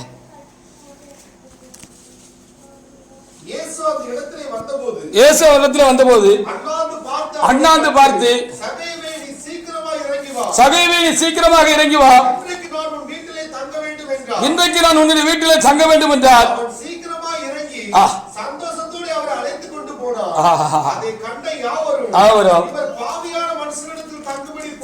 பாவியான மனுஷனிடத்தில் தங்கும்படியாக போனார் என்றார்கள். நேத்து பார்த்த சகைவு இல்லை இன்னைக்கு. ஆனால் இந்த ஜனங்கள் நேற்று பார்த்த மாதிரியே தான் இந்த சகைவை பார்த்தாங்க. அதனால தான் இந்த பாவியான மனுஷங்கிட்ட இவர் தங்க போறாரு. அவர் ஒரு வரி வசூல்காரராக இருந்தார், ஆயக்காரராக இருந்தார். அவருடைய வாழ்க்கையில் பல தவறுகளை அவர் செய்திருக்க முடியும். மக்களிடத்தில் அநியாயமாக என்ன செய்திருப்பார், வரி வசூலித்திருப்பார், அவர்களை கடுமையாக நடத்திருப்பார், அவர் கடுமையாக பேசி இருந்திருப்பார். அவர் கண்டாலே ஜனங்கள் எல்லாம் பயந்திருப்பார்கள், இவெல்லாம் ஒரு மனுஷனா, இவ்வளவு ஒரு கொடியவனாக இருக்கிறான் என்று சொல்லி அவர் நினைத்திருப்பார்கள். இப்பொழுது இயேசு அவரை அழைத்த பொழுது அவர் நேற்றைக்கு இருந்த சகை இல்லை, இன்றைக்கு அவர் புது சகைவா மாறி இருந்தார். அவர் உள்ளம் மாறி இருந்தது. எல்லாத்தையும் விட்டுட்டு இயேசுவை பார்க்கணுங்கிற உணர்வு அவருக்குள்ள உண்டா இருந்துச்சு. இத மற்றவங்களுக்கு அது வழங்கல, ஆனா இயேசுக்கு அது வழங்கிச்சு. ஹல்லேலூயா. அதுக்காக நாம் ஆண்டவருக்கு நாம் அதிகமாக நாம் ஸ்தோத்திரம் செலுத்துவோமாக. அப்படி சகைவே நீ வாப்பா இன்னைக்கு உன் வீட்டில் தங்கணும் போது அவரை நேற்று வரைக்கும் அறிஞ்சிருந்த ஜனங்கள்லாம் என்ன சொன்னாங்க அப்படின்னு சொன்னா, சார் பாவியான மனுஷன், எவ்வளவு மோசமான ஆளு, இவரு ஒரு நல்ல போதகர், இவங்க வீட்டில் போய் தங்கணும்னு போறாரு அப்படின்னு ஆண்டவரையும் நினைச்சாங்க. சகைவையும் பழைய பழைய கண்ணோட்டத்தோட தான் பார்த்தாங்க. ஹல்லேலூயா. நான் சொன்னது சரிதானா? இப்போ சகைவை பழைய சகைவு இல்லை, புது சகைவு. அவர் மாறி இருந்தார். அது நமக்கு தெரியாம போயிட்டு அவங்க நம்ம கூட இருக்கிறவங்க நேற்று வரைக்கும் பின்தங்கி இருந்திருப்பாங்க. அநேக காரியங்கள அவர் குறைவுள்ளவர்களாக இருந்திருப்பார்கள். நாம் அதை பார்த்திருப்போம். ஆனா இன்றைக்கு அதற்காக மெய்மனசாப்பட்டு இருந்திருப்பார்கள். தங்களை தேவனத்தை தாழ்த்தி இருந்திருப்பார்கள். தேவனே எனக்கு அது வேண்டாம் ஆண்டவரே, நீதான் வேண்டும் என்று அவர்கள் ஒரு புதிய மாற்றம் அடைந்து மனமாற்றம் அடைந்திருப்பார்கள். தேவனுக்கு அவங்களுக்கு தெரியும், உங்களுக்கு தெரியாது. ஆனா எப்ப பின்னால் இருக்கிறவங்க முன்னால போவாங்கிறதுக்கும் பின்னான காரியங்கள் இருக்கிறவங்க எப்படி அதை விட்டுட்டு முன்னாடி நிலைக்கு முன்னேறாங்கிறது எனக்கும் உங்களுக்கும் தெரியாது. ஒருவேளை அவங்களுக்கு கூட தெரியாது இருக்கும். எப்பமாயிலும் கர்த்தர் என்ன செய்வார், உள்ளத்தில் கிரியை செய்து அவங்களை என்ன செய்வார், புதுப்பித்து விடுவார். அதனால தான் நம்ம என்ன சொல்லக்கூடாது, பிந்தி இருக்கிறவங்களை பார்த்து முந்தி இருக்கிற நாம் அற்பமா நினைக்கவோ அற்பமா பேசவோ விசேஷமாக என்னவோ சொல்லி காட்டவோ கூடாது. அடுத்தவருடைய வேலைக்காரனை குற்றவாளியை தீர்க்கிறதுக்கு நீனு நானும் யார் என்று ஒரு கடுமையான வார்த்தை வேதத்தில் எழுதப்பட்டிருக்கிறது. உன் வேலைக்காரனா, உன் சகோதரனா, உன் ஊழியக்காரனா, உன் விசுவாசியா? இல்லை, அவன் தேவனுடைய விசுவாசி, தேவனுடைய ஊழியக்காரன், தேவனுடையவன். அது அவர் பார்த்துக்கிடுவார். முடிஞ்சா அவங்களுடைய முன்னேற்றத்துக்காக, அவர்கள் முன்னுக்கு வருகிறதுக்காக, நீங்கள் பின்னுக்கு இருக்கிற அவர்கள் முன்னுக்கு வருகிறதுக்காக நீங்கள் அவர்களுக்காக ஜெபம் பண்ணுங்கள். சமய சந்தர்ப்பம் கிடைக்கிற பொழுது தூக்கி விட வேண்டியவர் நீங்கள் அவர்களை தூக்கி விடுங்கள். அல்லேலூயா. நீங்க இப்பொழுது முந்துகிறீர்கள் என்று சொல்லி அப்பொழுது காரியமாக இருக்கிறது. அதற்காக நாம் ஆண்டவருக்கு நாம் அதிகமாக நாம் ஸ்தோத்திரம் செலுத்துவோம். லூக்கா 19:8-9 வாசி பாருங்க. அங்கே சகைவுக்குள் ஒரு பெரிய மாற்றம் உண்டாயிருந்தது. அது மற்றவர்கள் தெரியவில்லை, அது தேவனுக்கு தெரிந்திருந்தது. வாசிக்கலாம், வாசிக்கலாம். ஆமா ஆமா ஆமா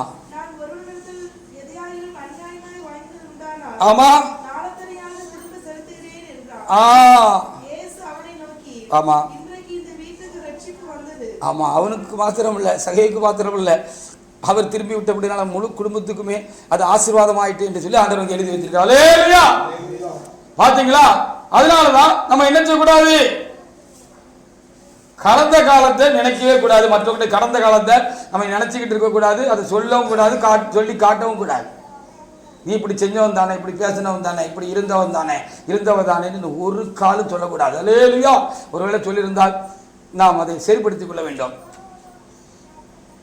இல்லாவிட்டால் அது பெரிய ஒரு குற்றமாக தேவனுடைய சமூகத்தில் இருக்கும் என்று சொல்லி நாம் பார்க்க வேண்டியதாக இருக்கிறது. லூக்கா 18:11.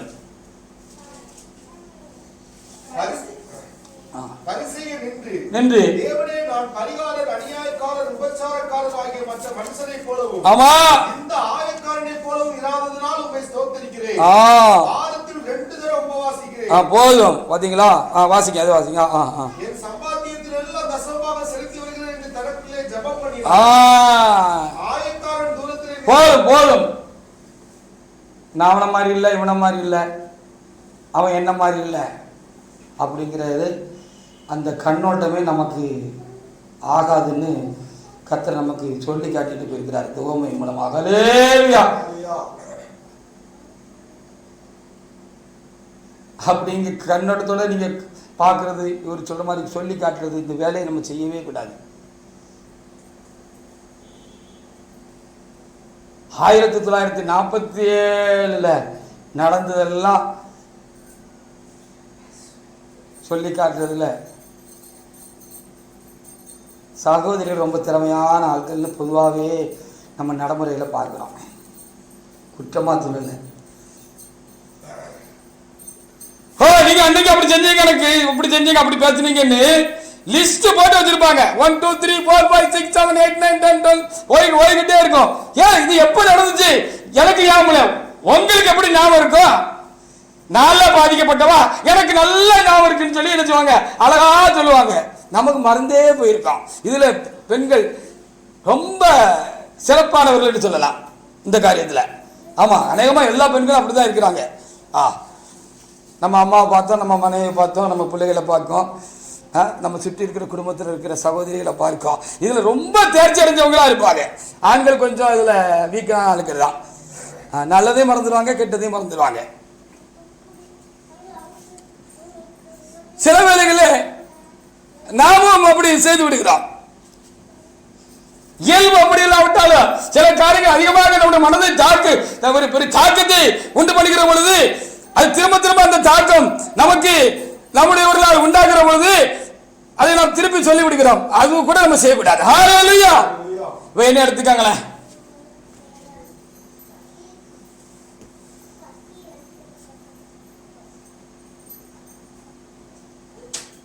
என்னுடைய உயிர் ஊழியத்தோடும் சபையோடும் கட்டப்பட்டிருக்கிறது என்று சொன்னால் சரியா இருக்கும் என்று எண்ணுகிறேன், மிகையா இருக்காது என்று சொல்லி எண்ணுகிறேன். அல்லேலூயா.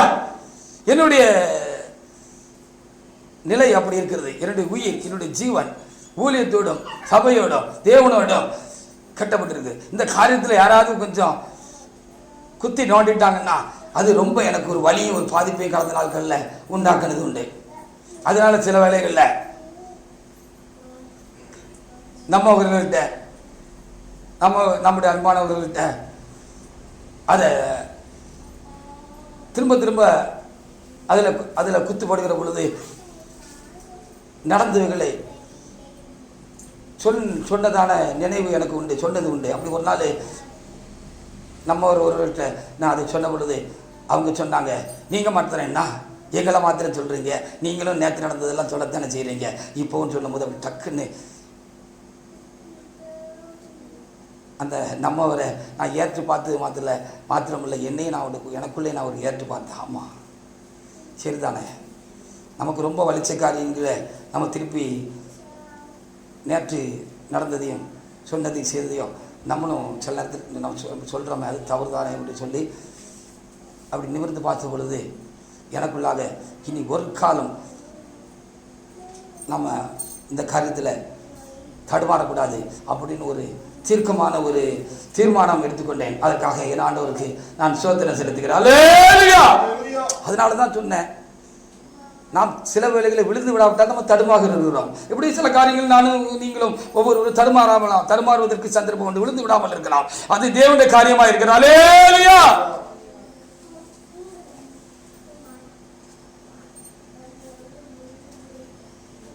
ஒரு நாளும் மற்றொரு குறைவுகளை வச்சு ஒருத்தவங்களை எடை போட்டு நம்ம என்ன செய்யக்கூடாது, அதை மற்றவங்ககிட்ட நம்ம சொல்லி காட்டவோ கூடாது. பொதுவாக குடும்பங்களில் பார்த்துருக்கிறேன், இப்பொழுது இல்லை, நான் 65 வயது கடந்து போய் கொண்டிருக்கிறேன். நான் சின்ன வயதிலிருந்து குடும்பங்களில் நான் பார்த்துருக்கிறேன். குடும்பங்களில் ஒருவருக்கு ஒருவர் பேசிக்கொள்கிற பார்க்குற பொழுது, உன் அப்பனை மாதிரி தானே இருக்க, உன் ஆத்தாள மாதிரி தானே இருக்க அப்படின்னு சொல்ல கேட்டிருக்கீங்க தானே? இது சொல்லவே கூடாது. உங்க அப்பனை மாதிரி இருந்துடாத, உங்க ஆத்தாள மாதிரி இருந்துடாத. உங்க அம்மைக்கு இருக்கிற புத்தி தானே உனக்கு இருக்கும், உங்க அப்பனுக்கு இருக்கிற புத்தி தானே உனக்கு இருக்கும் இருக்கு அப்படின்னு யாரையும் சொல்லாதீங்க. நீங்க ஆவிக்குரியவங்க. ஹல்லேலூயா. ஒருவேளை அம்மா நேத்து அப்படி இருந்திருப்பா, இன்னைக்கு அம்மா மாறி இருந்திருப்பா, சகைவு மாதிரி மாறினது தெரியாம நீங்க இன்னைக்கு வரைக்கும் அவங்கள ஒரு தவறான மாதிரியாக சுட்டி காட்டுகிறோம் என்று பெருசா நினைச்சுக்கிட்டு உங்க அம்மைய மாதிரிதான் இருக்க, உங்க அப்பைய மாதிரிதான் இருக்க, உங்க அண்ணன் மாதிரிதான் இருக்க, உங்க அத்தைய மாதிரிதான் இருக்க அப்படின்னு சொல்லி சொல்லாதீங்க. ஏனென்று சொன்னால் ஒருவேளை அவர்கள் அந்த நிலையிலிருந்து தேவனால் தூக்கி விடப்பட்டிருப்பார்கள், வெளியே வந்திருப்பார்கள். இப்பொழுது தேவனுக்கு முன்பாக அவர் குறைவிட்டவர்கள். நேற்று உள்ள நீங்க சொல்லிக்கிட்டே இருக்கிறீங்க, அவங்க நேற்று மாதிரி இல்ல அப்படின்னு வச்சுக்கோங்க. நீங்க செய்யற தப்பு தானே, தப்பா ரைட்டா சொல்லுங்க. அதனால அம்மா அப்பைய மாதிரி இருந்தா, அம்மா ஆத்தாள மாதிரி இருந்தா அப்பன மாதிரி தானே இருந்திராது அப்படின்னு சொல்லவே கூடாது. நல்லா ஆலோசித்து பாருங்க, நான் சொல்றது சரியா இருக்கும். அவர்கள் இன்றைக்கு மாறி இருந்திருப்பார்கள், கைக்கு தேவன் அவர்களை தூக்கி விட்டுருப்பாங்க. அப்போ அது நம்ம தவறாயிருந்தானே. பெண்கள் பலவீனமான பாண்டம் என்று வேதம் சொல்லுகிறது, இருக்கட்டும். அப்போ பலவீனமான பாண்டம் சொல்லி அதே கண்ணடத்தோட பெண்களை பார்க்காதீங்க. உங்களிடத்தில் இல்லாத சில சிறப்புகள் இயல்பாகவே அவரிடத்தில் தேவன் வைத்திருக்கிறார். 1 பேதுரு 3:7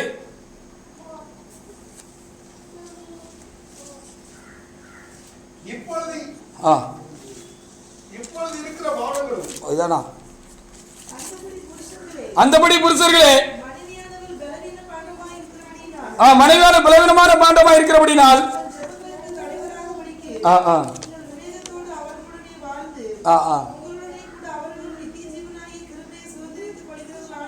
ஆமா ஆமா பெண்கள் பலவீனமானவர்களே நம்ம சொல்லிக்கிட்டு நினைச்சுக்கிட்டு அந்த கண்ணடத்திலே பெண்களை நம்ம பார்த்துக்கிட்டு இருக்கிறது தப்பு தான். நீங்கள் நினைக்கிற போது நான் நினைக்கிற போது சிசுகள் இல்லை, அவர்களிடத்தில் சில பெண்களிடத்தில் ஒரு விசேஷித்த சிறப்புகள் இருக்கிறது. அது ஒருவேளை நம்ம கிட்ட இல்லாம இருக்கலாம். மொத்தத்தில் யாரையும் குறைவான கண்ணோட்டத்தில் பார்க்காதீங்க, தப்பான கண்ணோட்டத்தில் பார்க்காதீங்க, கடந்த காலத்தையே மனசில் வச்சுக்கிட்டு அவங்கள பார்க்காதீங்க. அவங்க சரியா இருப்பாங்க, அதை சொல்லாதீங்க. அது பெரிய குற்றம் தேவனுக்கு முன்பாக.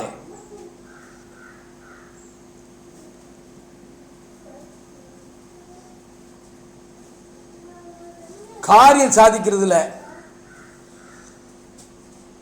ஆண்களை விட நம்ம விட அவங்க ரொம்ப சிறப்பானவர்கள், கில்லாடி. மனுஷரிடத்தில் இருக்கட்டும், என்கிட்ட இருக்கட்டும், உங்களிடத்தில் இருக்கட்டும், ஆண்டவரிடத்தில் இருக்கட்டும், உங்களை விட அவர்கள் ரொம்ப கில்லாடிகள், சிறப்பானவர்கள். இதை நம்ம ஒத்துக்கொண்டு தான் ஆகணும். அப்போது அவங்க பலவீனமானவங்கன்னா அவங்கள்ட்ட ஒன்றுமே இல்லைன்னு சொல்லி அர்த்தமா? அப்போ பொம்பளை இப்போ குறைவுள்ளவளாவே நீ ஏன் பார்க்க, மனைவி ஏன் குறைவுள்ளவளாவே பார்க்க?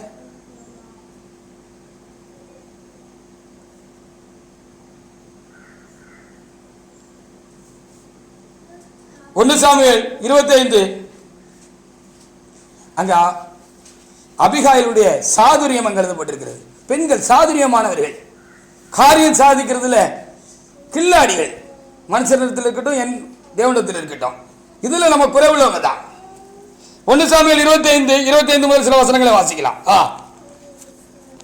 என் ஆண்டவனாகிய நீர் நாபால் என்னும் இந்த பேலியாளின் மனுஷனை ஒரு பொருட்டாக எண்ண வேண்டாம். ஆமா, அவன் பெயர் எப்படியோ அப்படியே அவனும் இருக்கிறான். ஆமா, அவன் பெயர் நாபால். ஆமா, அவனுக்கு பைத்தியமும் இருக்கிறது. ஆமா, உம்முடைய அடியானாகிய நானோ என் ஆண்டவன் அனுப்பின வாலிபரை காணவில்லை. ஆமா, இப்போது என் ஆண்டவனே, நீர் இரத்தம் சிந்தவும் உம்முடைய கை நீதியை சரிக்கட்டவும் கர்த்தர் உமக்கு இடம் கொடுக்கவில்லை என்பதை கர்த்தருடைய ஜீவனை கொண்டும் உம்முடைய ஜீவனை கொண்டும் சொல்லுகிறேன். இப்போது உம்முடைய சத்துருக்களும் என் ஆண்டவனுக்கு விரோதமாக பொல்லாப்பு தேடுகிறவர்களும் நாபாலை போல ஆகக்கடவர்கள்.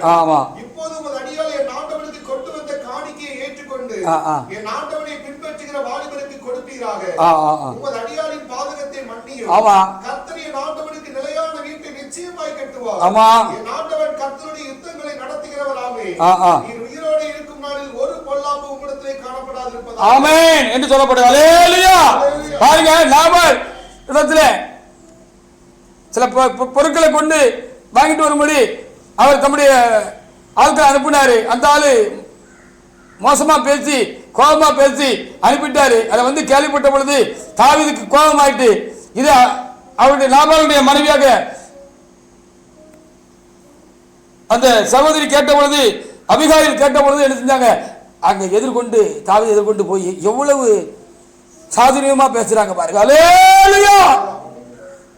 அந்த அம்மா ஒண்ணுமே செய்யல, ஆனா என்ன சொல்றாங்க, முதல் அடியாரின் பாதத்தை மன்னியும் சொல்லி தாழ்ந்து விழுந்தாங்க. அதுக்காக நாம் ஆண்டவருக்கு நான் சோத்திரம் செலுத்துவோம். எவ்வளவு அழகா பேசுறாங்க பாருங்க. இப்ப எப்படியாவது புருஷனை காப்பாற்றணும், ஒரு பெரிய சேதாரம் நம்முடைய வாழ்க்கையில உண்டாயிடக்கூடாது. அதற்கு எதுவான கருத்து தான் நம்முடைய புருஷன் செஞ்சிருக்கான். புருஷனை காப்பாற்றணும், தன்னையும் காப்பாற்றணும். இப்ப என்ன செய்யறது அப்படின்னு சொல்லி இந்த அம்மா பார்த்தாங்க. எவ்வளவு சாதுரியமா போய் காரியம் சாதிச்சிட்டாங்க பாருங்க. இது நமக்கு வருமா? யோசிச்சு பாருங்க. நமக்கு வராது. நம்ம அநேக நேரத்தில் முட்டிக்கிட்டு முழிச்சிருக்கோம். ஆண்கள் நிறைய காரியத்தில் முட்டிட்டு தான் முழிச்சிட்டு அதுக்கப்புறம் தான் புடைச்சதுக்கு அப்புறம் தான் என்ன செய்வோம்? ஓ, நம்ம செஞ்சது தப்பு அப்படின்னு தடவிக்கிடும். காரியம் சாதிக்கிறதுல பெண்கள் நம்மளை காட்டிலும் ரொம்ப சாதுரியமானவங்க. நம்மிடத்தில் இருக்கட்டும், தேவனிடத்தில் இருக்கட்டும். மத்தேயு 15 எப்படியாவது கரைஞ்சாலும் வாங்கிடுவாங்க பெண்கள். அதுல பெரிய ஆளுக்கு அவங்க. அப்போ அவங்க பலவீனமாவே பார்க்காதீங்க. பொம்பளை தானே, அவ பொம்பளை தானே அப்படின்னு நீங்க நினைக்காதீங்க, பார்க்காதீங்க. பொம்பளை கிட்ட சில நல்ல மேன்மையான காரியங்கள் இயல்பாகவே இறைவன் அவருக்குள்ள வைத்திருக்கிறார். அது உங்ககிட்ட கிடையாது, ஆண்கள்கிட்ட கிடையாது. மத்தேயு 15:24 முதல் சில வசனங்களை வாசிக்கலாம். வாசிங்க.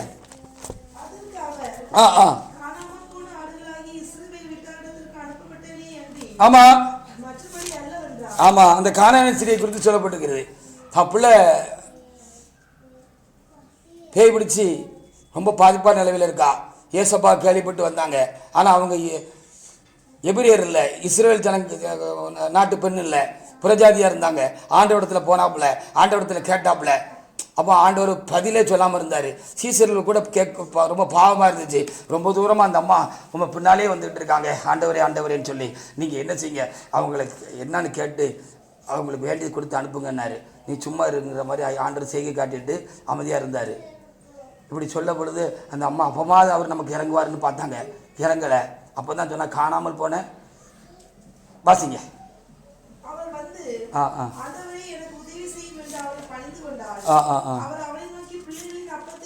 ஆமா ஆமா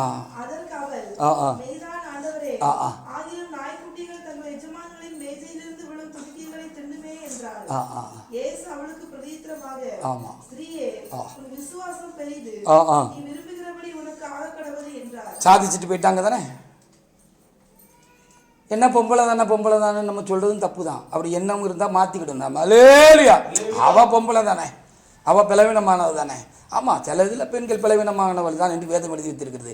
மொத்தத்திலேயே அவங்க பலவீனமானதாங்கன்னா அவங்ககிட்ட பலமானது ஒன்றும் இல்லையா? நீ ஆண் சிங்கன்ன உடனே அவங்ககிட்ட பலவீனமே இல்லையா? நீ குறைவுள்ளவனே இல்லையா? அப்ப எவ்வளவு அழகா சாதிச்சுட்டு போயிட்டாங்க பாருங்க. கரைஞ்சாலும் தேவனத்தில் வாங்கி விடுவார்கள். அல்லேலூயா. ஒன்ற அடைந்து கொள்ள வேண்டும் என்று அவர்கள் உள்ளத்தில் ஒரு உறுதிப்பாடு வேகம் வந்துட்டா அதை எப்படியாவது அவங்க சாதிச்சிருவாங்க. அல்லேலூயா. இது இந்த காரியம் ஆண்களை காட்டிலும் பெண்களுக்கு அதிகமா இருக்கிறது. அதனால ஆம்பளையா இருக்கலாம், பொம்பளையா ரொம்ப மோசமா நினைக்காத. மனைவியா இருக்கலாம், தாயா இருக்கலாம், சகோதரியா இருக்கலாம், வேலை பார்க்குற இடத்துல ஒரு உடன் வேலையாளாக அந்த பெண்மணி இருக்கலாம். எனக்கு ரொம்ப சிறப்பான ஞானம் இருக்கு, புத்தி இருக்கு, ரைட்டு. அவங்க இடத்துலையும் சிலது இருக்கு வச்சிருக்கிறாரு. ஒண்ணுமே இல்லாம யாரையும் இந்த உலகத்தில் ஆண்டவர் அனுப்பல. ஒரு சிறப்பும் இல்லாம யாரையும் இந்த கர்த்தர் இந்த உலகத்தில் அனுப்பல. ஏதாவது ஒரு சிறப்பு அவங்ககிட்ட இருக்கும். அது என்னன்னு நீ நோண்டி பாரு. அவருடைய குறைபாடுகள் நீ நோண்டி பார்க்காதேன்னு இன்றைக்கு ஆண்டவர் நமக்கு சொல்லுகிறார். அல்லேலூயா. அப்படின்னா நம்ம முந்திக்கிட்டே இருக்கலாம். நம்மள கூட பிந்தினவங்களை வந்து சேர்ந்துக்கிடுவாங்க, நாம் எல்லாரும் சேர்ந்து ஓடலாம் என்று சொல்லி வேதம் நமக்கு போதிக்கிற ஒரு பெரிய ரகசியம் உண்மையுமா இருக்கிறது.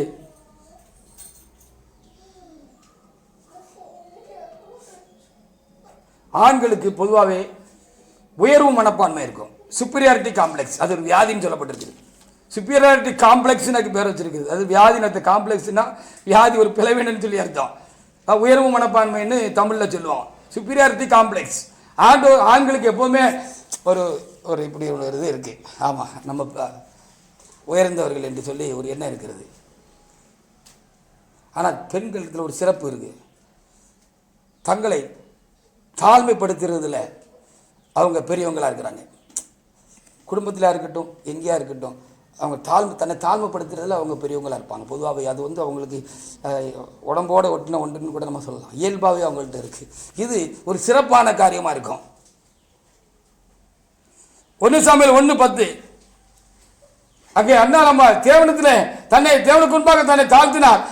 அவரிடத்தில் மாத்திர பின்னால் உள்ள வசனங்களை வாசிக்கிற பொழுது காரியத்தை விளங்கிக் கொள்ளாதபடிக்கு தேவனுடைய மனுஷனாகிய அந்த மனிதர் வேறு விதமாக அந்த அம்மாவை கடிந்து கொண்ட போதிலும் அப்பவும் என்ன செஞ்சாங்க, ஒரு தன்னை தாழ்மைப்படுத்தினாங்க, தாழ்மையா இருந்தாங்க என்று சொல்லி நமக்கு வேதம் சொல்லுகிறது. வாசிக்கலாம். அவள் போய் மனம் கசந்து ஆமா மிகவும் அழுது கர்த்தரை நோக்கி விண்ணப்பம் பண்ணினாள். சேனைகளின் கர்த்தாவே, தேவரீர் உம்முடைய அடியாளின் சிறுமையை கண்ணோக்கி பார்த்து தன்னை தாழ்த்தி ஜெபம் பண்ணாங்க. தாழ்மைப்படுத்துறதுல பெண்கள் ரொம்ப நல்ல ஒரு காரியம் உள்ளவங்க. என்ன ஒண்ணுமே இல்லைன்னு நினைச்சிட்டு நீங்க ஒரு மாதிரி அவங்கள பாக்குறீங்க குடும்பத்துல, சபையில.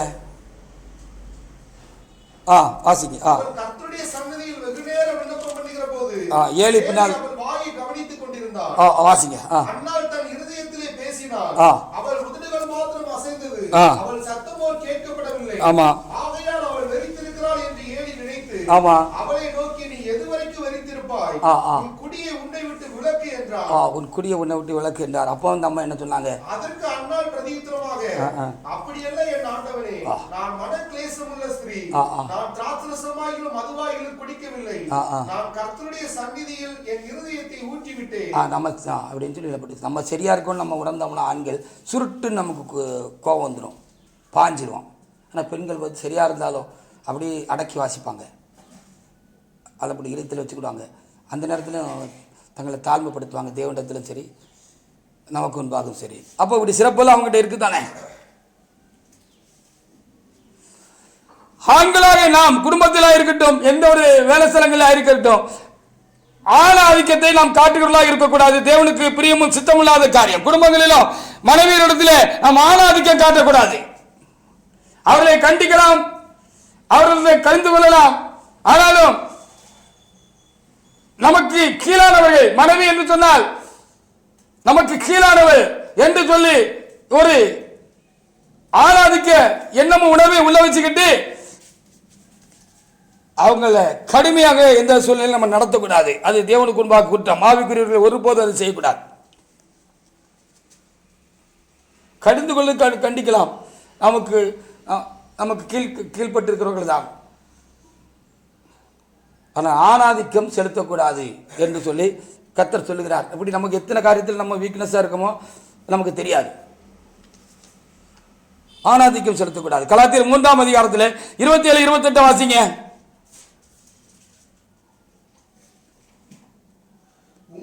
யூதன் என்றும் கிரேக்கன் என்றும் இல்லை. ஆமா. அடிமை என்றும் சுயாதீனன் என்றும் இல்லை. ஆமா. ஆண் என்றும் பெண் என்றும் இல்லை. ஆமா. நீங்கள் எல்லாரும் கிறிஸ்து இயேசுவுக்குள் ஒன்றாய் இருக்கிறீர்கள். ஆண்டவருக்கு முன்பாக எல்லா ஆணும் பெண்ணும் ஒன்று தான் அப்படின்னு தெளிவாக வேதம் எழுதப்பட்டிருக்குது. நீங்க ஏன் அதில் ஒரு சுப்பீரியாரிட்டியை காட்டுறீங்க? ஆணாதிக்கம் செலுத்தக்கூடாது. பெண்களை நமக்கு கீழானவர்கள் என்று சொல்லி அவர்கள் மேல் ஆதிக்கம் செலுத்தக்கூடாது. ரொம்ப ஆவிக்குரியவர்களாக, ரொம்ப கவனம் உள்ளவர்களாக நாம் தேவசமூகத்தில் காணப்பட வேண்டும். அதே நேரத்தில் பெண்களும் புருஷரை ஆள வேண்டும், அடக்கி கைக்குள் வச்சிருக்கணும்னு அவங்களும் அதை செய்யக்கூடாது. அதுவும் பெரிய தவறு தான். அதனால அவங்களுக்கும் லேசாக ஒரு ஆலோசனை சொல்லணும்ல. புருஷனை அடக்கி ஆளணும், கைக்குள்ளே வச்சுக்கணும், கக்கத்தில் வச்சு கசக்கிடணும் அப்படின்னு நினைக்கக்கூடாது.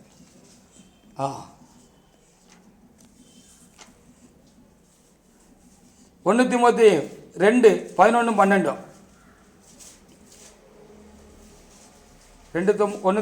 1 தீமோத்தேயு 2, 11, 12.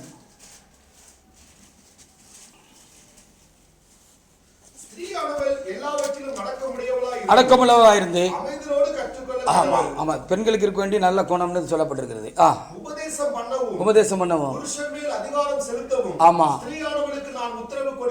ஆண்கள் ஆளணும்னு சொல்லி பெண்கள் முயற்சிக்கிறது ஆமா ரொம்ப தப்பான காரியம். ஆண்கள் ஆளணும்னு பெண்களை நினைக்கக்கூடாது.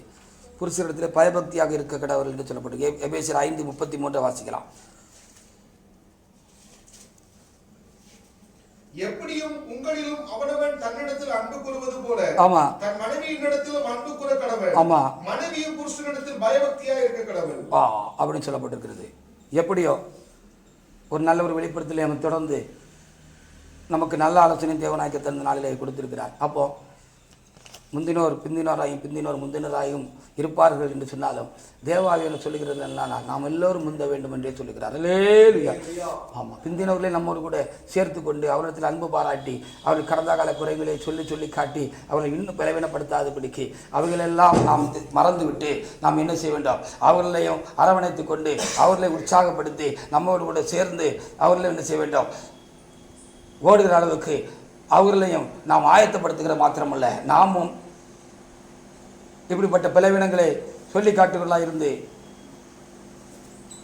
நம்மை நாம் கெடுத்து கொள்ளக்கூடாது, நம்முடைய ஓட்டத்திலும் குறைவுண்டாயிடக்கூடாது என்பதில் நாம் ரொம்ப தெளிவுள்ளவர்களாக நாம் என்ன செய்ய வேண்டும், காணப்பட வேண்டும்.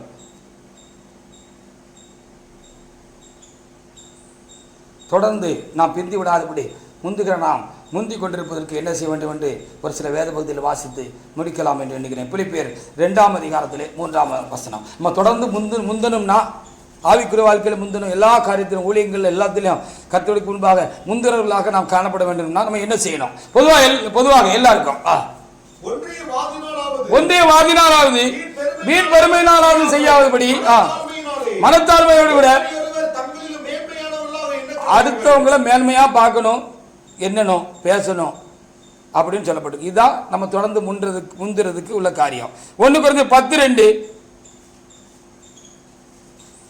எப்பொழுதுமே அடுத்தவங்களே பார்த்துட்டு இருக்காதபடிக்கு நம்ம குறித்து நம்ம எச்சரிக்கையா இருக்கணும் அங்க சொல்லப்பட்டிருக்கிறது. எல்லாரும் மோசேக்குள்ளாக 1 Corinthians 10:12 தானா? இப்படி இருக்க ஆமா ஆமா ஆமா, நாமளும் பலவீனம் அப்படின்னு சொல்லப்பட்டிருக்கு, ரொம்ப ஜாக்கிரதையா இருக்கணும். யூதா 1:22 நம்ம எப்பொழுது எல்லாரும் மேலேயும் நம்ம இரக்கம் உள்ளவங்களா இருக்கணும், அல்லாமலும் ஆமா நம்ம ஞானமா புத்தியா இருந்து சிலருக்கு இரக்கம் பாராட்டி பயத்தோட ரட்சிங்க அப்படின்னு சொல்லப்படுது. அல்லேலூயா. ஆமா, அவங்க சிக்கியிருக்காங்கிறதுக்காக நீங்க சந்தோஷப்படாதீங்க, அதை குறித்து பேசாதீங்க, அவங்களை இன்னும் பிளவினப்படுத்தாதீங்க, சொல்லிக்கிட்டே இருக்காதீங்க, அவங்களை தூக்கி விட பாருங்க.